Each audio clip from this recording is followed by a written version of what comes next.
Hi friends, time ಬಂದು 2 ಗಂಟೆ ಆಗಿದೆ. ಈಗ ಲಾಗ್ ಸ್ಟಾರ್ಟ್ ಮಾಡ್ತಾ ಇದ್ದೀನಿ. ಸಿಕ್ಕಾಪಟ್ಟೆ ಮಳೆ ಬರ್ತಾ ಇದೆ ಇವತ್ತು. ಎಷ್ಟು ಜೋರಾಗಿ ಮಳೆ ಸುರಿತಾ ಇದೆ ಅಂತ ಹೇಳಿದರೆ ಅಷ್ಟು ಜೋರಾಗಿ ಮಳೆ ಬರ್ತಾ ಇದೆ. ನನಗೆ ಆ ಮಳೆ ನೋಡೋಕ್ಕಾಗದೇ ವೀಡಿಯೋ ಮಾಡಿಕೊಂಡೆ, ಇಷ್ಟು ಜೋರಾಗಿ ಮಳೆ ಬರ್ತಾ ಇದೆಯಲ್ಲ ಅಂತ. ಈ ವರ್ಷದ ಮಳೆಗಾಲದಲ್ಲಿ ಈ ರೀತಿಯಾಗಿ ಮಳೆ ಸುರಿತಿರೋದು ಇದೇ ಫಸ್ಟ್ ಅಂತ ಹೇಳಿ ಅನಿಸುತ್ತೆ. ಅವತ್ತೊಂದು ದಿನ ಬಂದಿತ್ತು, ರಾತ್ರಿ ಟೈಮ್ ಬಂದಿತ್ತು ಮಳೆ ಈ ಥರ ಜೋರಾಗಿ, ಅಷ್ಟು ಬಿಟ್ಟರೆ ಮತ್ತು ಹಗಲೊತ್ತು ಈ ರೀತಿಯಾಗಿ ಮಳೆ ಬರ್ತಿರೋದು ಇದೇ ಫಸ್ಟ್ ಟೈಮು. ನನಗೆ ಆ್ಯಕ್ಚುಲಿ ಮಳೆಗಾಲ ಅಂದರೆ ಅಷ್ಟು ಇಷ್ಟ ಆಗಲ್ಲ. ಮಳೆಗಾಲ ಅಂದರೆ ನನಗೆ ಇಷ್ಟನೇ ಆಗಲ್ಲ. ಅವಾಗೆಲ್ಲ ತುಂಬ ಇಷ್ಟಪಡ್ತಿದ್ದೆ ಮಳೆಗಾಲ ಅಂತ ಹೇಳಿದ್ರೆ. ಈಗಂತೂ ಮಳೆಗಾಲ ಅಂತ ಹೇಳಿದ್ರೆ ಅಷ್ಟು ಇಷ್ಟಪಡಲ್ಲ. ಆದರೆ ಮಳೆ ಬರಬೇಕು. ಮಳೆ ಬರಲಿಲ್ಲ ಅಂತ ಹೇಳಿದ್ರೆ ಬೆಳೆಗಳೆಲ್ಲ ಬೆಳೆಯೋದು ಹೇಗೆ? ಡ್ಯಾಮ್ ನೀರು ತುಂಬಲಿಲ್ಲ ಅಂದರೆ ಸುತ್ತಮುತ್ತ ಇರೋಂಥ ಗದ್ದೆ ಜಮೀನುಗಳಿಗೆ ನೀರು ಆಗಬೇಕಲ್ವ. ಹಾಗಾಗಿ ಮಳೆ ಬರಬೇಕು. ನನಗೆ ಮಳೆಗಾಲ ಇಷ್ಟ ಇಲ್ಲ ಅಂತೇಳಿ ಅಷ್ಟೇ ಹೇಳ್ತಿರೋದು. ಮತ್ತು ಮಳೆನೇ ಬರೋದು ಬೇಡ ಅಂತೇಳಿ ಹೇಳ್ತಿದ್ದಾರೆ ಅಂತೇಳೆಲ್ಲ ಅಂದ್ಕೊಳ್ಳೋಕೆ ಹೋಗಬೇಡಿ. ತುಂಬಾ ಮಳೆ ಬರ್ತಾಯಿದೆ. ನನಗಂತೂ ಫುಲ್ ಖುಷಿ ಆಗ್ತಾಯಿತ್ತು ಈ ರೀತಿ ಮಳೆ ಬರ್ತಾ ಇರೋದು ನೋಡಿ. ಒಂದು ಸ್ವಲ್ಪ ಡ್ಯಾಮ್ಗಳಿಗೆಲ್ಲ ನೀರಾದರೂ ಆಗುತ್ತಲ್ವ, ನೀರು ತುಂಬುತ್ತೆ ಅಂತೇಳಿ ಅನ್ನಿಸ್ತಾ ಇತ್ತು. ಅವಾಗೆಲ್ಲ ಮಳೆ ಬಂತು ಈ ಥರ ಅಂತ ಹೇಳಿದ್ರೆ ಈ ರೀತಿಯಾಗಿ ಒಂದು ಡ್ರಮ್ಮು, ಕೊಡ, ಆ ಬಕೆಟ್ಗಳು ಏನಾರು ಒಂದಿಟ್ಟು ನೀರು ತುಂಬಿಸ್ಕೊತಾ ಇರ್ತಿದ್ವಿ. ಅದೆಲ್ಲ ನೆನಪಾಗ್ತಾಯಿತ್ತು ನನಗೆ. ಸೂರ್ಕಟ್ಟಲ್ಲಿ ಬೀಳೋ ನೀರಿಗೆ ಬಕೆಟೆಲ್ಲ ಹಿಡಿದ್ಬಿಟ್ಟು ನೀರೆಲ್ಲ ತುಂಬಿಸ್ಕೊತಿದ್ವಿ. ಪಾತ್ರೆ ತೊಳೆಯೋಕ್ಕೆ, ಬಟ್ಟೆ ತೊಳೆಯೋಕ್ಕೆಲ್ಲ ಆಗುತ್ತೆ ಅಂತ. ಈಗ ಎಲ್ಲ ನಲ್ಲಿ ನೀರು ಬಂದು ಅದೊಂದು ಫಜೀತಿ ಇಲ್ದಂಗೆ ಆಗಿದೆ. ಟೈಮ್ ಬಂದು 6:30 ಆಗಿದೆ. ಈಗ ಹಾಲು ಕಾಯೋದಕ್ಕೆ ಅಂತೇಳಿ ಇಟ್ಕೊಂಡಿದ್ದೀನಿ. ಸಂಜೆ ಅಡುಗೆ ಏನು ಮಾಡೋದು ಅಂತೇಳಿ ಯೋಚನೆ ಮಾಡ್ತಾ ಇದ್ದೆ. ಮನೆಯವರು ಸಂತೆ ಮಾಡ್ಕೊಂಡು ಬರ್ತಾರೆ, ಹೆಂಗೂ ತರಕಾರಿ ತೊಗೊಂಡು ನೋಡೋಣ. ತರಕಾರಿ ತೊಗೊಂಡು ಬಂದರೆ ಏನು ಅಡುಗೆ ಮಾಡೋದು ಅಂತೇಳಿ ಹುಳ್ಳಿಕಾಳು ನೆನೆಸಿಡೋಣ ಅಂತೇಳಿ ಮಾಡಿದೆ. ಹಿಂದಿನ ದಿನ ನನಗೆ ಮರ್ತೇ ಹೋಗ್ಬಿಡ್ತು, ಅದೊಂದು ನೆನಪೇ ಆಗೋದಿಲ್ಲ. ನೆನೆಸಿಡೋಣ ಅಂತೇಳಿ ಅಂದ್ಕೊತಾ ಇರ್ತೀನಿ ಅಷ್ಟೇ. ಮಧ್ಯಾಹ್ನ ಎಲ್ಲ ನೆನಪಿರುತ್ತೆ. ಆಗ ನೆನೆಸಿಟ್ರೆ ಏನಾಗುತ್ತೆ, ಸಂಜೆಗೂ ಮೊಳಕೆ ಕಟ್ಟೋದಕ್ಕೆ ಸರಿ ಆಗೋಲ್ಲ. ಇನ್ನು ಬೆಳಿಗ್ಗೆವರೆಗೂ ಬಿಟ್ಬಿಟ್ರೆ ಕಾಳೆಲ್ಲ ಒಂಥರ ಸ್ಮೆಲ್ ಬಂದಂಗೆ ಆಗಿಬಿಡುತ್ತೆ ಅಂತ ರಾತ್ರಿ ನೆನೆಸಿಟ್ರೆ ಬೆಳಗ್ಗೆ ಮೊಳಕೆ ಕಟ್ಟೋದಕ್ಕೆ ಸರಿ ಆಗುತ್ತೆ ಅಂತೇಳಿ ಅಂದ್ಕೊತಿದ್ದೆ. ನೋಡಬೇಕು, ಇವತ್ತಾದರೆ ನೆನೆಸಿಡೋಣ ಅಂತೇಳಿ ಅಂದ್ಕೊಂಡೆ. ಅಷ್ಟರಲ್ಲಿ ಮನೆಯವರು ಕೂಡ ಬಂದರು. ಸಂತೆ ಮುಗಿಸ್ಕೊಂಡು ಯಾವಾಗಲೂ ಖಾರ ಮಂಡಕ್ಕಿ ತೊಗೊಂಡು ಬರ್ತಾಯಿದ್ರು ವಾರ. ಈ ಸರಿ ಒಂದು 15 ದಿನ ಆಯಿತು ಖಾರ ಮಂಡಕ್ಕಿ ಏನು ತೊಗೊಂಡು ಬಂದಿರಲಿಲ್ಲ. ಇವತ್ತು ತುಂಬಾ ಮಳೆ ಬರ್ತಾ ಇತ್ತಲ್ವ, ಹಾಗಾಗಿ ಸ್ವಲ್ಪ ಖಾರ ಮಂಡಕ್ಕಿ ತೊಗೊಂಡು ಬಂದಿದ್ದರು. ತರಕಾರಿ ಎಲ್ಲ ತೊಗೊಂಡು ಬಂದಿದ್ದರು. ಮಳೆಗಾಲ ಆಗಿರೋದ್ರಿಂದ ತರಕಾರಿ ಎಲ್ಲ ಫುಲ್ಲು ಫ್ರೆಶ್ಶಾಗಿ ತುಂಬಾ ಚೆನ್ನಾಗಿದೆ. ಸೊಪ್ಪು ಜಾಸ್ತಿ ತೊಗೊಂಡು ಬರಬೇಡ್ರಿ ಅಂತೇಳಿ ಹೇಳಿದ್ದೆ. ಒಂದು 6-7 ಕಟ್ಟು ತೊಗೊಂಡು ಬಂದರೆ ಸಾಕು. ಎಲ್ಲ ಮಿಕ್ಸ್ ಸೊಪ್ಪು ಮಸೊಪ್ಪು ಮಾಡೋದಕ್ಕೆ. ಇಲ್ಲಾಂದರೆ ಮಿಕ್ಸ್ ಸೊಪ್ಪು ಏನೂ ಚೆನ್ನಾಗಿರಲಿಲ್ಲ ಅಂತ ಹೇಳಿದ್ರೆ ಯಾವ್ದಾರು ಒಂದು 2 ಥರದ ಸೊಪ್ಪು ತೊಗೊಂಡು ಬರ್ರಿ ಅಂತೇಳಿ ಹೇಳಿದ್ದೆ. ಇನ್ನು ತರಕಾರಿ ಎಲ್ಲ ಸ್ವಲ್ಪನೇ ತೊಗೊಂಡು ಬರ್ರಿ, ಜಾಸ್ತಿ ತರೋದು ಬೇಡ. ಯಾಕಂದರೆ ಮಳೆಗಾಲದಲ್ಲಿ ಸ್ವಲ್ಪ ನೀರು ಬಿದ್ದಂಗೆ ಆಗಿರುತ್ತಲ್ವ. ತರಕಾರಿಗಳು ಜಾಸ್ತಿ ದಿನ ಇಡೋಕ್ಕೆ ಬರೋದಿಲ್ಲ, ಕೊಳ್ತೋದಂಗೆ ಆಗಿಬಿಡುತ್ತೆ ಎಲ್ಲ ತರಕಾರಿಗಳು. ಹಾಗಾಗಿ ಸ್ವಲ್ಪನೇ ತರಕಾರಿ ತೊಗೊಂಡು ಬರ್ರಿ. ಬೇಕಾದರೆ ಇಲ್ಲೇ ಗಾಡಿ ಬರುತ್ತೆ, ತರಕಾರಿ ಗಾಡಿ, ತೊಗೊಂಡ್ರೆ ಆಗುತ್ತೆ ಅಂತೇಳಿ ಹೇಳಿದ್ದೆ. ಹಾಗಾಗಿ ಎಲ್ಲದನ್ನು ಸ್ವಲ್ಪನೇ ತೊಗೊಂಬಂದಿದ್ದಾರೆ. ಜಾಸ್ತಿ ಏನು ತರಕಾರಿ ತೊಗೊಂಡು ಬಂದಿಲ್ಲ. ಟೊಮೆಟೊ, ಈರುಳ್ಳಿ ಎಲ್ಲ ಲಾಸ್ಟ್ ಟೈಮ್ ನಾನು ರಂಗನಹಳ್ಳಿಗೆ ಹೋದಾಗ ನಾನು ಮೌನ ತೊಗೊಂಡು ಬಂದಿದ್ನಲ್ಲ, ಟೊಮೆಟೊ ಸ್ವಲ್ಪ ಹಾಗೇ ಇತ್ತು. ಹಾಗಾಗಿ ಸ್ವಲ್ಪನೇ ಟೊಮೆಟೊ ತಂದರೆ ಸಾಕು ಅಂತೇಳಿ ಹೇಳಿದ್ದೆ. ಈರುಳ್ಳಿ ಕೂಡ ಇದೆ. ಹಾಗಾಗಿ ಈರುಳ್ಳಿ, ಬೆಳ್ಳುಳ್ಳಿ ಏನೋ ತರ್ಸೋಕೆ ಹೋಗಿಲ್ಲ. ಇದಿಷ್ಟು ತರಕಾರಿಗಳು ಮಾತ್ರ ತರಿಸಿದ್ದೆ. ತರಕಾರಿ ಎಲ್ಲ ತೆಗ್ದಿಟ್ಬಿಟ್ಟು ಎಲ್ಲ ಜೋಡಿಸಿ ಈಗ ಸ್ವಲ್ಪ ಕಾಫಿ ಮಾಡೋಣ ಅಂತೇಳಿ ಹಾಲು ತಂದಿಟ್ಕೊಂಡೆ. ಹಾಲು ಒಂದು 2-3 ದಿನದಿಂದ ಕಾಫಿ ಏನೋ ಕುಡಿಯೋಕ್ಕೆ ಹೋಗಿಲ್ಲ. ಹಾಗಾಗಿ ಸುಮಾರು ಹಾಲು ಉಳ್ಕೊಂಡ್ಬಿಟ್ಟಿದೆ. ಹಾಗೆ ಡೈಲಿ ಒಂದು ಅರ್ಧ ಲೀಟ್ರ್ ಹಾಲು ತಗೋತೀನಿ ನಾನು.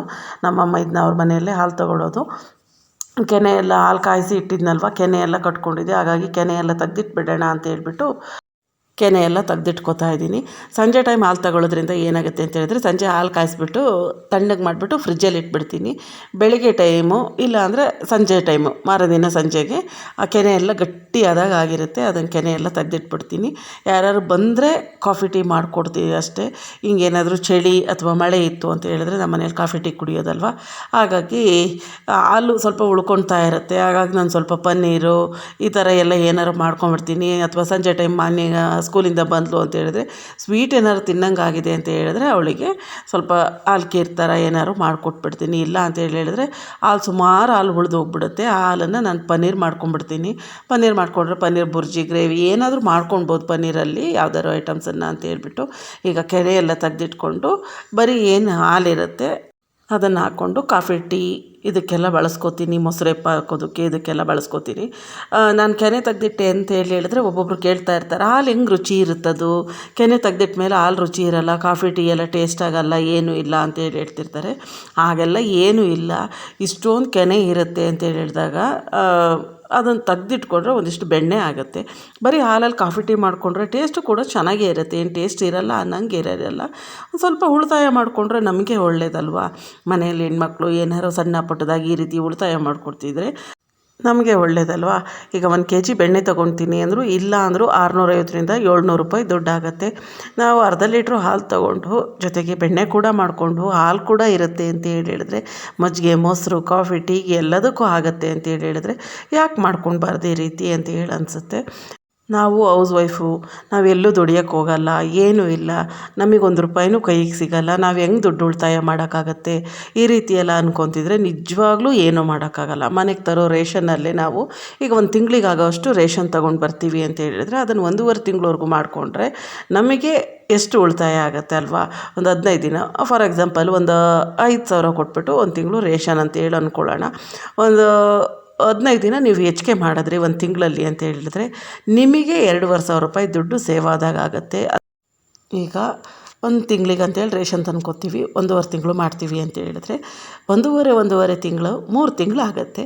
ನಾವು 2 ತಿಂಗಳು ರೇಷನ್ ತೊಗೊಂಬಂದು 3 ತಿಂಗಳು ಮಾಡಿದ್ವಿ ಅಂತ ಹೇಳಿದರೆ 5,000 ರೂಪಾಯಿ ದುಡ್ಡು ನಮಗೆ ಸೇವ್ ಆದಾಗ ಆಗುತ್ತೆ ಅಲ್ವಾ. ಆ ರೀತಿ ಮಾಡ್ಕೊಳ್ಬೋದು. ಹಾಲಿನ ದುಡ್ಡಲ್ಲಿ ಬೆಣ್ಣೆ ತೊಗೊಂಡು ಬಂದರೆ ಇಷ್ಟು ದುಡ್ಡು ಖರ್ಚಾಗುತ್ತೆ ಅಂತ ನೀವು ಅದನ್ನು ದುಡ್ಡು ಈಸ್ಕೊಳ್ಳಿ ನಿಮ್ಮ ಮನೆಯವ್ರ ಹತ್ರ, ಅದೇನು ತಪ್ಪೇನಂತ ಹೇಳಲ್ಲ. ಯಾಕಂದರೆ ನೀವೇನು ಕಳ್ತನ ಮಾಡೋಕ್ಕೆ ಹೋಗ್ತಿಲ್ಲ, ಮತ್ತು ಬೇರೆಯವ್ರ ಮನೆ ಉದ್ಧಾರ ಮಾಡೋಕ್ಕೆ ಹೋಗ್ತಿಲ್ಲ. ನಿಮ್ಮ ಮನೇನ ನೀವು ಚೆನ್ನಾಗಿ ಇಟ್ಕೊಳ್ಳೋದಕ್ಕೆ ಬಯಸ್ತಿದ್ದೀರಾ ಅಂತ ಹೇಳಿದಾಗ 650 ರೂಪಾಯಿ 700 ರೂಪಾಯಿ ಕೊಟ್ಟು ಹೊರಗಡೆಯಿಂದ ಬೆಣ್ಣೆ ತರ್ತಿರ್ಲಿಲ್ವ ದುಡ್ಡು ಕೊಟ್ಟು, ಆ ದುಡ್ಡನ್ನು ಈಸ್ಕೊಳ್ಳಿ. ನೀವು ಬೆಣ್ಣೆ ದುಡ್ಡು ಕೊಡಿ ಅಂತೇಳಿ ಈಸ್ಕೊಂಡು ಖುಷಿಯಾಗಿ ಕೇಳ್ಕೊಂಡು ಇಸ್ಕೊಳ್ಳಿ. ಅದೊಂದು ಜಗಳ ಮಾಡಬೇಕು ಇದು ಅಂತೇಳಿ ಎಲ್ಲ ಏನಿಲ್ಲ, ಖುಷಿಯಾಗಿ ಕೇಳಿ ಇಸ್ಕೊಂಡು ಈ ರೀತಿಯಾಗಿ ಸ್ವಲ್ಪ ದುಡ್ಡು ಸೇವ್ ಮಾಡ್ಕೊಳ್ಬೋದು. ನಾವು ಕೂಡ ಹೌಸ್ ವೈಫ್ಗಳು ನಮ್ಮ ಕೈಯಲ್ಲಿ ಏನು ದುಡಿಯೋಕ್ಕಾಗ್ತಿಲ್ಲ, ಮಾಡೋಕ್ಕಾಗ್ತಿಲ್ಲ ಅಂತ ಹೇಳಿದ್ರೆ ಹಾಗೆ ಇರುತ್ತೆ. ಈಗ ಮಾಡಲಿಲ್ದಂಗೆ ಯಾರೂ ಇರಲ್ಲ.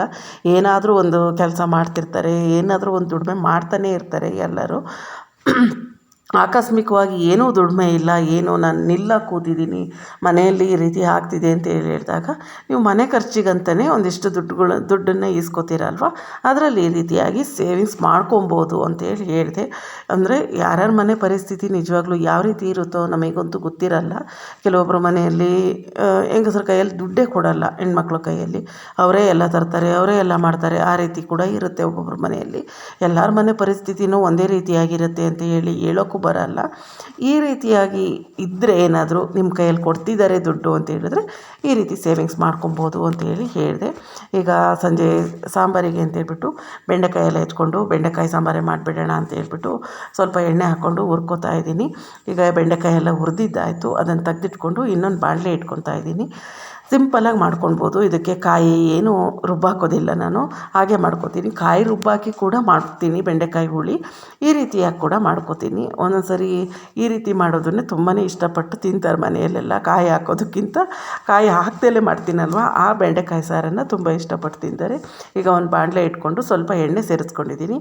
ಎಣ್ಣೆ ಬಿಸಿ ಆದ ನಂತರ ಸ್ವಲ್ಪ ಸಾಸಿವೆ ಜೀರಿಗೆ ಹಾಕ್ಕೊಳ್ಳೋಣ.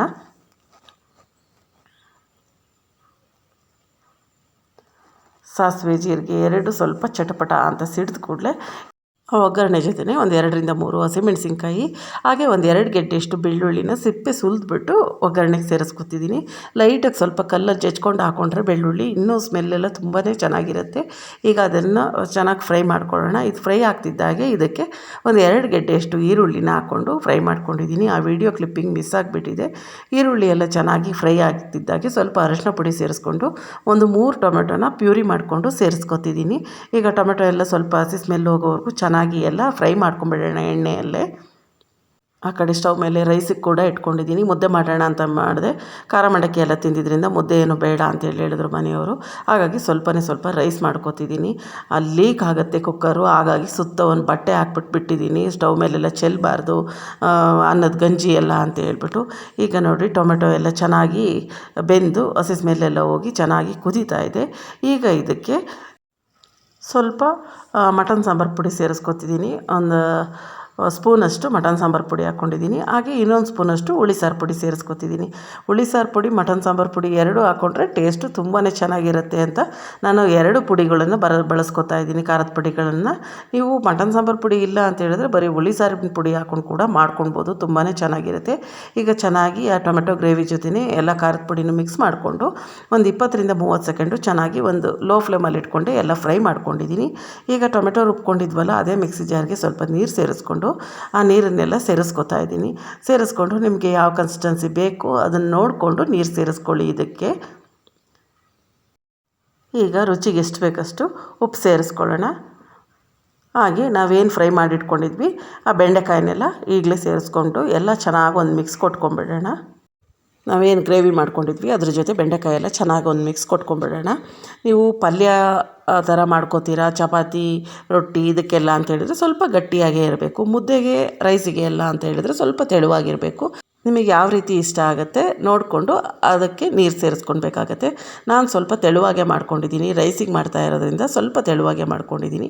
ಈ ಟೈಮಲ್ಲಿ ಒಂದು ಸರಿ ಟೇಸ್ಟ್ ನೋಡ್ಕೊಳ್ಳಿ. ಉಪ್ಪು ಖಾರ ಹುಳಿ ಏನಾದರೂ ಕಡಿಮೆ ಇತ್ತು ಅಂತ ಹೇಳಿದರೆ, ನೀವು ಹುಳಿ ಕಡಿಮೆ ಇತ್ತಂದರೆ ಸ್ವಲ್ಪ ಹುಣಸೆಹಣ್ಣು ರಸ ಕೂಡ ಸೇರಿಸ್ಕೊಳ್ಬೋದು. ಸೇರಿಸ್ಕೊಂಡು ಚೆನ್ನಾಗಿ ಒಂದು 7-8 ನಿಮಿಷ ಕುದಿಸ್ಕೊಂಡ್ರೆ ಸೂಪರಾಗಿರೋ ಬೆಂಡೆಕಾಯಿ ಹುಳಿ ರೆಡಿ ಆಗುತ್ತೆ. ರೈಸ್ ಕೂಡ ಆಗಿದೆ. ಮನೆಯವರು ಸುಮ್ಮನೆ ಕುತ್ಕೊಂಡಿದ್ದಾರೆ ಇವತ್ತು. ಯಾಕಂತ ಹೇಳಿದ್ರೆ ವಾಕ್ ಹೋಗೋಕ್ಕಾಗ್ತಿಲ್ಲ ಅವರಿಗೆ. ಮಳೆ ಅಂದರೆ ಮಳೆ ಬರ್ತಾಯಿದೆ. ಡೈಲಿ ವಾಕ್ ಹೋಗ್ತಿದ್ರು. ಒಂದು 7:45-8 ಗಂಟೆ ಅಷ್ಟೊತ್ತಿಗೆ ವಾಕ್ ಹೋದರೆ ಅವರು 9 ಗಂಟೆ ಅಷ್ಟೊತ್ತಿಗೆ ಬರೋರು ವಾಕ್ ಮುಗಿಸ್ಕೊಂಡು. ಇವತ್ತು ಮಳೆ ಅಂದರೆ ಮಳೆ ಬರ್ತಾ ಇರೋದಕ್ಕೆ ಬೇಜಾರು ಮಾಡ್ಕೊಂಡು ಕೂತಿದ್ರು. ಅದಕ್ಕೆ ನಾನು ಏನೋ ತಮಾಷೆ ಮಾಡಿ ರೇಗಿಸ್ತಾ ಇದ್ದೆ, ಇವತ್ತೇನು ಮನೆಯಲ್ಲೇ ಕುತ್ಕೊಂಡಿದ್ದೀರಾ, ಹೋಗ್ರಿ ಛತ್ರಿ ಹಿಡ್ಕೊಂಡಾರು ನೀವು ವಾಕ್ ಹೋಗಿ ಬರಬೇಕು ಇವತ್ತು ಅಂತೇಳಿ ಹೇಳ್ತಾ ಇದ್ದೆ. ಅದಕ್ಕೆ ಛತ್ರಿ ಎಲ್ಲೈತೆ ಅಂತ ಹೇಳಿದ್ರೆ, ಇಲ್ಲ ಹೊಸ ಛತ್ರಿ ತಂದಿದ್ದೀನಿ, ಹೊಸ ಛತ್ರಿ ತಗೊಂಡೋಗಾರು ನೀವು ವಾಕ್ ಹೋಗಿ ಬರಬೇಕು ಅಂತೇಳಿ ಹೇಳಿದೆ. ಅದಕ್ಕೆ ನೆಗ ಹಾಡ್ತಾ ಕೂತಿದ್ರು. ಮಳೆ ಬಂದರೂ ವಾಕು ಕಳಿಸ್ತೀಯ ಹಂಗಾದರೆ ನೀನು ಛತ್ರಿ ಕೊಟ್ಟಾದರು ಅಂತ ಹೇಳ್ತಾಯಿದ್ರು. ಮಳೆ ಬಂದರೂ ಬಿಡಬಾರ್ದು, ಗಾಳಿ ಬಂದರೂ ಬಿಡಬಾರ್ದು, ವಾಕ್ ಹೋಗ್ತೀನಿ ಅಂತ ಹೇಳಿ ಬೇಜಾರು ಮಾಡ್ಕೊಂಡು ಕೂತಿದ್ದೀರಲ್ಲ, ವಾಕ್ ಹೋಗೋಕ್ಕಾಗ್ತಿಲ್ಲ ಅಂತ ಹೇಳ್ಬಿಟ್ಟು ಹೋಗಿ ಬರಬೇಕು ಅಂತ ಹೇಳ್ತಾ ತಮಾಷೆ ಮಾಡ್ಕೊಂಡು ಮಾತಾಡ್ತಾ ಕೂತ್ಕೊಂಡಿದ್ವಿ. ಅಷ್ಟರಲ್ಲಿ ಬೆಂಡೆಕಾಯಿ ಸಾರು ಕೂಡ ಸೂಪರಾಗಿ ರೆಡಿ ಆಯಿತು. ನೋಡಿ ಇಲ್ಲಿ ಈ ರೀತಿಯಾಗಿದೆ. ತುಂಬಾ ಚೆನ್ನಾಗಾಗುತ್ತೆ. ಕಾಯಿ ಬೇಕೇ ಬೇಕು, ಕಾಯಿ ರುಬ್ಬಾಕಲೇಬೇಕು. ಬೆಂಡೆಕಾಯಿ ಹುಳಿ ಇಲ್ಲ ಅಂದರೆ ಮಾಡೋಕ್ಕೆ ಆಗಲ್ಲ. ಈ ರೀತಿ ಎಲ್ಲ ಏನೂ ಇಲ್ಲ, ಆರಾಮಾಗಿ ಈ ರೀತಿ ಮಾಡ್ಕೊಳ್ಬೋದು. ತುಂಬಾ ಟೇಸ್ಟಿಯಾಗಿ ಚೆನ್ನಾಗಿರುತ್ತೆ. ಸ್ವಲ್ಪ ಗಟ್ಟಿಯಾಗಿ ಮಾಡಿಕೊಂಡ್ರೆ ರೊಟ್ಟಿ ಚಪಾತಿ ಇದಕ್ಕೆಲ್ಲ ಚೆನ್ನಾಗಾಗುತ್ತೆ. ಈ ರೀತಿ ಮಾಡಿಕೊಂಡ್ರೆ ಮುದ್ದೆ ಅನ್ನಕ್ಕೆಲ್ಲ ತುಂಬಾ ಸೂಪರಾಗಿರುತ್ತೆ. ಬಿಸಿ ಬಿಸಿ ಮುದ್ದೆ ಮಾಡಿಕೊಂಡ್ರೆ ಅಂತೂ ಬೆಂಡೆಕಾಯಿ ಹುಳಿಗೆ ತುಂಬಾ ಚೆನ್ನಾಗಿರುತ್ತೆ ಟೇಸ್ಟು. ಈ ಮಳೆಗಾಲದಲ್ಲಿ ಬೆಂಡೆಕಾಯಿ ಹುಳಿ ತುಂಬಾ ಟೇಸ್ಟಿಯಾಗಿರುತ್ತೆ. ಮಳೆಗಾಲಕ್ಕೆ ಸ್ವಲ್ಪ ಹುಳಿ ಖಾರವಾಗಿದ್ದರೆ ಸಾರುಗಳು ತುಂಬ ಚೆನ್ನಾಗಿರುತ್ತಲ್ವ. ಹಾಗಾಗಿ ಈಗ ಸಾಂಬಾರೆಲ್ಲ ಆಯಿತು. ಈಗ ಮನೆ ಕೂಡ ಹೋಮ್ವರ್ಕ್ ಎಲ್ಲ ಮಾಡ್ಕೋತಾ ಇದ್ದಾಳೆ. ಈಗ ಅವಳಿಗೆ ಏನೋ ಹೋಮ್ವರ್ಕ್ ಮಾಡಬೇಕಂತ ಹಾಗಾಗಿ ಫೋನ್ ಬೇಕು ಅಂದ್ಲು. ಅವಳಿಗೆ ಫೋನ್ ಕೊಡ್ತಾ ಇದ್ದೀನಿ. ರಾತ್ರಿ ಆಮೇಲೆ ಮತ್ತೆ ಯಾವುದೇ ರೀತಿ ವೀಡಿಯೋ ಕಂಟಿನ್ಯೂ ಮಾಡೋಕ್ಕಾಗಲಿಲ್ಲ. ಮನೆ ಹೋಮ್ವರ್ಕ್ ಮಾಡ್ಕೋತಾ ಇದ್ಲು. ಆಮೇಲೆ ಊಟ ಎಲ್ಲ ಮಾಡ್ಕೊಂಡು ಮಲ್ಕೊಂಡ್ವಿ. ಇದು ನೆಕ್ಸ್ಟ್ ಡೇ ಮಾರ್ನಿಂಗು. ಕಡಲೆಕಾಳು ಹಾಗೆ ಬೀಟ್ರೋಟ್ ಹಾಕ್ಬಿಟ್ಟು ಗ್ರೇವಿ ಮಾಡೋಣ ಅಂತೇಳಿ ಅಂದ್ಕೊಂಡಿದ್ದೀನಿ. ಈಗ ಸುಮಾರು ದಿನದ ಕೆಳಗಡೆ ಯಾರೋ ಒಬ್ಬರು ಕಮೆಂಟ್ ಮಾಡಿದರು, ಬೀಟ್ರೋಟ್ ಗ್ರೇವಿ ಮಾಡೋದು ಯಾವ ರೀತಿ ತೋರಿಸ್ಕೊಡಿ ಅಂತೇಳಿ. ನಾನು ಕಡಲೆಕಾಳು ಬೀಟ್ರೋಟು ಹಾಕ್ಬಿಟ್ಟು ಗೊಜ್ಜು ಮಾಡೋದು ಅಂತ ಹೇಳ್ಬಿಟ್ಟು ನಮ್ಮ ಮನೇಲಿ ಗೊಜ್ಜು ಅಂತಲೇ ಹೇಳ್ತೀವಿ, ಗ್ರೇವಿ ಅಂತ ಎಲ್ಲ ಹೇಳೋದಿಲ್ಲ. ಇಲ್ಲಿ ಅರ್ಥ ಆಗಬೇಕಲ್ಲ, ಕೆಲವೊಬ್ರಿಗೆ ಗೊಜ್ಜು ಅಂತ ಹೇಳಿದ್ರೆ ಅರ್ಥ ಮಾಡ್ಕೊಳ್ಳಲ್ಲ ಅಂತ ಹೇಳ್ಬಿಟ್ಟು ನಾನು ಗ್ರೇವಿ ಅಂತೇಳಿ ಹೇಳ್ತಿದ್ದೀನಿ ಅಷ್ಟೇ. ಮಾಡೋದು ತೋರಿಸಿದ್ದೆ. ಹಿಂದೆ ವಿಡಿಯೋ ಅಪ್ಲೋಡ್ ಮಾಡಿದ್ದೀನಿ, ಅವ್ರು ಚೆಕ್ ಮಾಡಿಲ್ಲ ಅಂತ ಕಾಣುತ್ತೆ. ಕಮೆಂಟ್ ಮಾಡಿದರು ಬೀಟ್ರೋಟ್ ಗ್ರೇವಿ ಮಾಡೋದು ಈಗ ತೋರಿಸ್ಕೊಡಿ ಅಂತ. ಬರೀ ಬೀಟ್ರೋಟ್ ಹಾಕು ಕೂಡ ಮಾಡ್ಕೊಳ್ಬೋದು. ನಾನು ಈಗ ತೋರಿಸ್ತಿದ್ದೀನಲ್ಲ ಆ ಗ್ರೇವಿನ ನೀವು ಕಡಲೆಕಾಳು ಸೇರಿಸ್ಕೊಂಡು ಕೂಡ ಮಾಡ್ಕೊಳ್ಬೋದು. ಕಡಲೆಕಾಳು ಬೀಟ್ರೋಟ್ ಹಾಕಿದ್ರೆ ಟೇಸ್ಟು ತುಂಬಾ ಚೆನ್ನಾಗಿರುತ್ತೆ. ಮೊದಲಿಗೆ ಒಂದು ಕುಕ್ಕರ್ ಇಟ್ಕೊಂಡು ಸ್ವಲ್ಪ ಎಣ್ಣೆ ಸೇರಿಸ್ಕೊಂಡು ಈರುಳ್ಳಿನ ಉದ್ದುದವಾಗಿ ಈ ರೀತಿ ಕಟ್ ಮಾಡ್ಕೊಂಡಿದ್ದೀನಿ. ಇದನ್ನು ಫಸ್ಟು ಚೆನ್ನಾಗಿ ಫ್ರೈ ಮಾಡ್ಕೊಳ್ಳೋಣ. ಈರುಳ್ಳಿ ಸ್ವಲ್ಪ ಫ್ರೈ ಆಗ್ತಿದ್ದಾಗೆ ಸ್ವಲ್ಪ ಅರಿಶಿನ ಪುಡಿ ಸೇರಿಸ್ಕೊಂಡಿದ್ದೀನಿ. ಅದೇ ಒಗ್ಗರಣೆ ಜೊತೆಗೆ ಈರುಳ್ಳಿ ಎಲ್ಲ ಚೆನ್ನಾಗಿ ಈ ರೀತಿ ಕೆಂಪಾಗಿ ಫ್ರೈ ಆಗಬೇಕು. ಈಗ ಏನು ಬೀಟ್ರೋಟು ಹೆಚ್ಚಿಟ್ಕೊಂಡಿದ್ದೀನಿ ಅದನ್ನೆಲ್ಲ ಇದಕ್ಕೆ ಸೇರಿಸ್ಕೊಂಡ್ಬಿಡೋಣ. ಬೀಟ್ರೋಟ್ ಆದಷ್ಟು ಸಣ್ಣದಾಗಿ ಈ ರೀತಿಯಾಗಿ ಉದ್ದುದ್ದವಾಗಿ ಹೆಚ್ಕೊಳ್ತೀನಿ ನಾನು. ನೀವು ಯಾವ ಶೇಪಲ್ಲಾರು ಹೆಚ್ಕೊಳ್ಳಿ, ಆದರೆ ದಪ್ಪ ಮಾತ್ರ ಹೆಚ್ಕೊಳ್ಳೋಕೆ ಹೋಗ್ಬೇಡಿ. ಆದಷ್ಟು ಚಿಕ್ಕದಾಗಿದ್ದರೆ ಒಳ್ಳೆಯದು ಬೀಟ್ರೋಟ್ ಗ್ರೇವಿ ಮಾಡೋದಾದರೆ. ಈಗ ಬೀಟ್ರೋಟ್ ಎಲ್ಲ ಸೇರಿಸ್ಕೊಂಡಿದ್ದೀನಿ. ಹಾಗೆ ಇದ್ರ ಜೊತೆ ರಾತ್ರಿ ನೆನೆಸಿಟ್ಕೊಂಡಿರೋವಂಥ ಕಡಲೆಕಾಳನ್ನು ಸೇರಿಸ್ಕೊತಾ ಇದ್ದೀನಿ.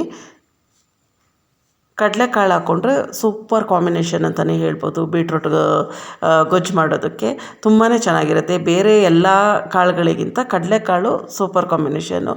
ಅಥವಾ ಹಸಿ ಅವರೆಕಾಳು ಸೀಸನ್ ಇತ್ತು ಅಂತ ಹೇಳಿದ್ರೆ ಹಸಿ ಅವರೆಕಾಳು ಹಾಕ್ಕೊಂಡ್ರು ತುಂಬಾ ಚೆನ್ನಾಗಿರುತ್ತೆ.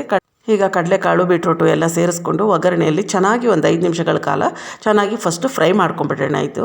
ಯಾಕಂದರೆ ಅದರಲ್ಲಿ ಸ್ವಲ್ಪ ಈಗ ಬೀಟ್ರೋಟ್ ಎಲ್ಲ ತೊಳೆದು ಹಾಕಿದ್ದೀವಿ, ಕಡಲೆಕಾಳು ನೆನೆಸಿಟ್ಕೊಂಡಿರೋದ್ರಲ್ಲಿ ಸ್ವಲ್ಪ ನೀರಿನ ಅಂಶ ಇರುತ್ತಲ್ವ, ಅದೆಲ್ಲ ಸ್ವಲ್ಪ ಡ್ರೈ ಆಗಬೇಕು. ಆವಾಗಲೇ ನಮಗೆ ಪಲ್ಯ ತುಂಬಾ ಟೇಸ್ಟಿಯಾಗಿ ಚೆನ್ನಾಗಾಗತ್ತೆ. ಈಗ ಒಂದು 5 ನಿಮಿಷಗಳ ಕಾಲ ಆಗಿದೆ, ಸ್ವಲ್ಪ ಬಾಡ್ದಾಗ ಆಗಿದೆ. ಈ ಟೈಮಲ್ಲಿ ರುಚಿಗೆ ಎಷ್ಟು ಬೇಕಷ್ಟು ಉಪ್ಪು ಸೇರಿಸ್ಕೊಳ್ಳೋಣ. ಉಪ್ಪು ಸೇರಿಸ್ಕೊಂಡು ಚೆನ್ನಾಗಿ ಎಲ್ಲ ಒಂದು ಮಿಕ್ಸ್ ಮಾಡಿಕೊಂಡು ಇನ್ನೂ ಒಂದು 5 ನಿಮಿಷಗಳ ಕಾಲ ಇದನ್ನು ಫ್ರೈ ಮಾಡ್ಕೊಂಬಿಡೋಣ. ಒಂದು ಐ ಫ್ಲೇಮ್ ಇಟ್ಕೊಂಡ್ರೂ ಆಗುತ್ತೆ, ಅಥವಾ ಮೀಡಿಯಮ್ ಐ ಫ್ಲೇಮ್ ಇಟ್ಕೊಂಡು ಫ್ರೈ ಮಾಡಿಕೊಂಡ್ರೂ ಆಗುತ್ತೆ. ಈಗ ಇದನ್ನು ಫ್ರೈ ಆಗೋಗಿ ಬಿಟ್ಬಿಡೋಣ. ಅಷ್ಟರಲ್ಲಿ ಇದಕ್ಕೆ ಏನೇನು ಮಸಾಲೆ ಬೇಕು ಅಂತೇಳಿ ನೋಡ್ಕೊಳ್ಳೋಣ ಬನ್ನಿ. ಇಲ್ಲಿ ನಾನು 1 ಟೊಮೆಟೊ ತೊಗೊಂಡಿದ್ದೀನಿ ದಪ್ಪ ಗಾತ್ರದ್ದು, ಒಂದು ಅರ್ಧ ಇಂಚಷ್ಟು ಶುಂಠಿ, 2 ಗೆಡ್ಡೆ ಬೆಳ್ಳುಳ್ಳಿ, ಒಂದು 2 ಈರುಳ್ಳಿ, ಸ್ವಲ್ಪ ತೆಂಗಿನಕಾಯಿ, ಹಾಗೆ ಒಂದು 2 ಸ್ಪೂನಷ್ಟು ಹುರ್ಗಡ್ಲೆ ತೊಗೊಂಡಿದ್ದೀನಿ. ಹುರ್ಗಡ್ಲೆ ಸ್ವಲ್ಪ ತಿಕ್ಕಾಗಿ ಬರಲಿ ಗ್ರೇವಿ ಅಂತ ಹೇಳ್ಬಿಟ್ಟು ಹುರ್ಗಡ್ಲೆ ಹಾಕ್ತಿರೋದಷ್ಟೇ, ಮತ್ತು ಬೇರೆ ಯಾವ ಕಾರಣಕ್ಕೂ ಅಲ್ಲ. ಇದಿಷ್ಟನ್ನು ಮಿಕ್ಸಿ ಜಾರಿಗೆ ಸೇರಿಸ್ಕೊಂಡಿದ್ದೀನಿ. ಇದಕ್ಕೆ ನಾನು ಮಟನ್ ಸಾಂಬಾರು ಪುಡಿ ಹಾಕ್ತಿದ್ದೀನಿ. ನಮ್ಮ ಮನೇಲಿ ಈ ರೀತಿ ಪಲ್ಯ ಎಲ್ಲ ಮಾಡೋದಾದರೆ ಮಟನ್ ಸಾಂಬಾರು ಪುಡಿನೇ ಹಾಕೋತೀವಿ. ಮಟನ್ ಸಾಂಬಾರು ಪುಡಿ ಇಲ್ಲ ಅಂತ ಹೇಳಿದರೆ ನೀವು ಇದ್ರ ಜೊತೆ ಒಂದು ಪೀಸಷ್ಟು ಚಕ್ಕೆ, ಒಂದು 2 ಲವಂಗ, ಒಂದು ಏಲಕ್ಕಿ, ಒಂದು 5-6 ಕಾಳು ಮೆಣಸು, ಅಚ್ಕಾರದ ಪುಡಿ, ಧನಿಯಾ ಪುಡಿ ಇಷ್ಟು ಹಾಕ್ಕೊಂಡ್ರೆ ಸಾಕಾಗುತ್ತೆ. ಈಗ ಸ್ವಲ್ಪ ಕೊತ್ತಂಬರಿ ಸೊಪ್ಪು ಹಾಕ್ಕೊಂಡು ನೀರು ಸೇರಿಸ್ಕೊಂಡು ಫುಲ್ಲು ಫೈನ್ ಪೇಸ್ಟಾಗಿ ಚೆನ್ನಾಗಿ ಗ್ರೈಂಡ್ ಮಾಡ್ಕೊಂಡಿದ್ದೀನಿ ಅದನ್ನು. ಅಷ್ಟರಲ್ಲಿ ಬೀಟ್ರೋಟು, ಕಡಲೆಕಾಳು ಏನು ಒಗ್ಗರಣೆಗೆ ಹಾಕ್ಕೊಂಡಿದ್ದೆ ಅದರಲ್ಲಿರೋ ಅಂಥ ನೀರೆಲ್ಲ ಫುಲ್ಲು ಡ್ರೈ ಆಗಿ ನೋಡಿ ಈ ರೀತಿಯಾಗಿ ಚೆನ್ನಾಗಿ ರೆಡಿಯಾಗಿದೆ. ಈಗ ರುಬ್ಕೊಂಡಿರುವಂಥ ಮಸಾಲೆನೆಲ್ಲ ಅದಕ್ಕೆ ಸೇರಿಸ್ಕೊಂಬಿಡೋಣ. ತುಂಬಾ ಚೆನ್ನಾಗಿರುತ್ತೆ ಈ ಪಲ್ಯ. ಚಪಾತಿಗೆ, ದೋಸೆಗೆ, ರೊಟ್ಟಿಗೆ, ಹಾಗೆ ಅನ್ನ, ಮುದ್ದೆ ಎಲ್ಲದಕ್ಕೂ ಚೆನ್ನಾಗಿರುತ್ತೆ. ಯಾವುದಕ್ಕಾದರೂ ಸೂಪರ್ ಕಾಂಬಿನೇಷನ್ ಅಂತಲೇ ಹೇಳ್ಬೋದು. ತುಂಬಾ ಸಖತ್ತಾಗಿರುತ್ತೆ. ಈಗ ಮಿಕ್ಸಿ ಜಾರಲ್ಲಿರೋ ಮಸಾಲೆನೆಲ್ಲ ಸೇರಿಸ್ಕೊಂಡು ಮಿಕ್ಸಿ ಜಾರೆಲ್ಲ ವಾಶ್ ಮಾಡಿಬಿಟ್ಟು ನೀರು ಸೇರಿಸ್ಕೊಂಡಿದ್ದೀನಿ. ನಾನು ಗ್ರೇವಿ ಮಾಡ್ತಾ ಇರೋದ್ರಿಂದ ಸ್ವಲ್ಪ ಗಟ್ಟಿಯಾಗೆ ಮಾಡ್ಕೋತಾ ಇದ್ದೀನಿ. ನೀವು ಮುದ್ದೆಗೆ, ಅನ್ನಕ್ಕೆ ಏನಾದ್ರು ಮಾಡ್ಕೊಳ್ಳೋದಾದರೆ ಸ್ವಲ್ಪ ತೆಳುವಾಗಿ ಮಾಡ್ಕೊಳ್ಬೋದು. ನೀರು ಒಂದು ಸ್ವಲ್ಪ ಜಾಸ್ತಿ ಸೇರಿಸ್ಕೊಂಡ್ರೆ ಆಯಿತು. ಈಗ ಎಲ್ಲ ಒಂದು ರೌಂಡ್ ತಿರುಗಿಸ್ಕೊಂಡು ಯಾವ ಕನ್ಸಿಸ್ಟೆನ್ಸಿ ಇದೆ ಅಂತ ಫಸ್ಟ್ ಒಂದು ಸರಿ ಚೆಕ್ ಮಾಡ್ಕೋತಿದ್ದೀನಿ. ಆಮೇಲೆ ನೀರು ಬೇಕಾದರೆ ಮತ್ತೆ ಸೇರಿಸ್ಕೊಂಡ್ರೆ ಆಯಿತು ಅಂತ ಹೇಳ್ಬಿಟ್ಟು. ಸ್ವಲ್ಪ ಗಟ್ಟಿಯಾಗೇ ಇದೆ, ಕಡಲೆ ಹಾಕಿರೋದ್ರಿಂದ ಏನಾಗ್ಬಿಡುತ್ತೆ, ತಣ್ಣಗಾದ್ಮೇಲೆ ಇನ್ನೂ ಗಟ್ಟಿಯಾದಾಗ ಆಗಿಬಿಡುತ್ತೆ. ಹಾಗಾಗಿ ಇನ್ನೊಂದು ಸ್ವಲ್ಪ ನೀರು ಬೇಕಾಗತ್ತೆ. ಇನ್ನೊಂದು ಸ್ವಲ್ಪ ನೀರು ಸೇರಿಸ್ಕೊಂಡ್ಬಿಡ್ತೀನಿ. ಇನ್ನೊಂದು 2 ಕಪ್ಪು, ಟೀ ಕಪ್ಪಲ್ಲಿ ಒಂದು 2 ಕಪ್ಪಷ್ಟು ನೀರು ಸೇರಿಸ್ಕೊಂಡಿದ್ದೀನಿ. ಸೇರಿಸ್ಕೊಂಡು ಚೆನ್ನಾಗಿ ಎಲ್ಲ ಮಿಕ್ಸ್ ಮಾಡಿಬಿಟ್ಟು ಲಿಡ್ ಕ್ಲೋಸ್ ಮಾಡಿಬಿಟ್ಟು 2 ವಿಸಲ್ ಹೊಡೆಸ್ಕೊಂಡ್ರೆ ಸೂಪರಾಗಿರೋ ಬೀಟ್ರೋಟ್ ಗ್ರೇವಿ ರೆಡಿ ಆಗುತ್ತೆ. ನೋಡಿ ಈ ರೀತಿಯಾಗಿ ಮಾಡ್ಕೊಂಡಿದ್ದೀನಿ. ಇಷ್ಟು ತೆಳುವಾಗಿದ್ದರೆ ಸಾಕು. ಅಕಸ್ಮಾತ್ ನಿಮಗೆ ವಿಸಲ್ ಆದಮೇಲೆ ಗಟ್ಟಿ ಆಯಿತು ಅಂತ ಅನಿಸಿದ್ರೆ ಆಮೇಲೆ ಕೂಡ ನೀರು ಸೇರಿಸ್ಕೊಂಡು ನೀವು ಕರೆಕ್ಟ್ ಕನ್ಸಿಸ್ಟೆನ್ಸಿ ಮಾಡ್ಕೊಳ್ಬೋದು. ಈಗ ಲಿಡ್ ಕ್ಲೋಸ್ ಮಾಡಿಬಿಟ್ಟು 2 ವಿಸಲ್ ಹೊಡೆಸ್ಕೊಂಡ್ಬಿಡ್ತೀನಿ. ಸೂಪರಾಗಿ ಬೀಟ್ರೋಟ್ ಗ್ರೇವಿ ರೆಡಿ ಆಗುತ್ತೆ. ಹಾಗೆ ದೋಸೆ ಮಾಡೋಣ ಅಂತ ಹೇಳ್ಬಿಟ್ಟು ಮಿಕ್ಸಿ ಜಾರಿಗೆ ಅಕ್ಕಿ ಹಾಕಿದ್ದೀನಿ, ಗ್ರೈಂಡ್ ಆಗ್ತಾಯಿದೆ. ವಿಸಲ್ ಕೂಡ ತಣ್ಣಗಾಗಿದೆ. ಈಗ ಗ್ರೇವಿ ಯಾವ ರೀತಿ ಆಗಿದೆ ಅಂತ ಹೇಳ್ಬಿಟ್ಟು ನೋಡೋಣ ಬನ್ನಿ. ನೋಡಿ ಈ ರೀತಿಯಾಗಿದೆ. ಸ್ಮೆಲ್ಲಂತೂ ತುಂಬಾ ಚೆನ್ನಾಗಿ ಬರ್ತಾಯಿತ್ತು. ತುಂಬಾ ಚೆನ್ನಾಗಿರುತ್ತೆ ಈ ಮಸಾಲೆ ಹಾಕ್ಕೊಂಡು ನೀವು ಬೀಟ್ರೋಟು, ಕಡಲೆಕಾಳು ಹಾಕ್ಬಿಟ್ಟು ಗ್ರೇವಿ ಮಾಡಿಕೊಂಡ್ರೆ ಅಂತ ಹೇಳಿದ್ರೆ ತುಂಬಾ ಸೂಪರಾಗಿರುತ್ತೆ. ಟೇಸ್ಟು ಕರೆಕ್ಟ್ ಕನ್ಸಿಸ್ಟೆನ್ಸಿ ಬಂದಿದೆ, ನೋಡ್ತಾ ಇರ್ಬೋದು. ಗ್ರೇವಿ ಕರೆಕ್ಟಾಗಿದೆ, ತೆಳುಗೂ ಆಗಿಲ್ಲ, ಗಟ್ಟಿಗೂ ಆಗಿಲ್ಲ. ಈ ರೀತಿಯಾಗಿ ಮಾಡಿಕೊಂಡ್ರೆ ಸಾಕು ನಿಮಗೆ ದೋಸೆಗೆ, ಚಪಾತಿಗೆ, ಹಾಗೆ ರೊಟ್ಟಿ, ಅಕ್ಕಿ ರೊಟ್ಟಿ, ನಮ್ಮ ಮನೇಲಿ ಮಾಡ್ತೀವಲ್ಲ ಬಳಿಯ ರೊಟ್ಟಿ, ಅದಕ್ಕೆಲ್ಲದಕ್ಕೂ ತುಂಬಾ ಚೆನ್ನಾಗಿರುತ್ತೆ. ಇಲ್ಲಿಗೆ ಈ ಲಾಗ್ ಕೂಡ ಎಂಡ್ ಮಾಡ್ತಾ ಇದ್ದೀನಿ. ಇವತ್ತಿನ ಲಾಗ್ ಇಷ್ಟ ಆಗಿದರೆ ಪ್ಲೀಸ್ ಒಂದು ಲೈಕ್ ಮಾಡಿ, ಚಾನಲನ್ನು ಸಬ್ಸ್ಕ್ರೈಬ್ ಮಾಡ್ಕೊಳ್ಳಿ, ಫ್ರೆಂಡ್ಸ್ ಆ್ಯಂಡ್ ಫ್ಯಾಮಿಲಿಗೂ ಶೇರ್ ಮಾಡಿ. Thank you.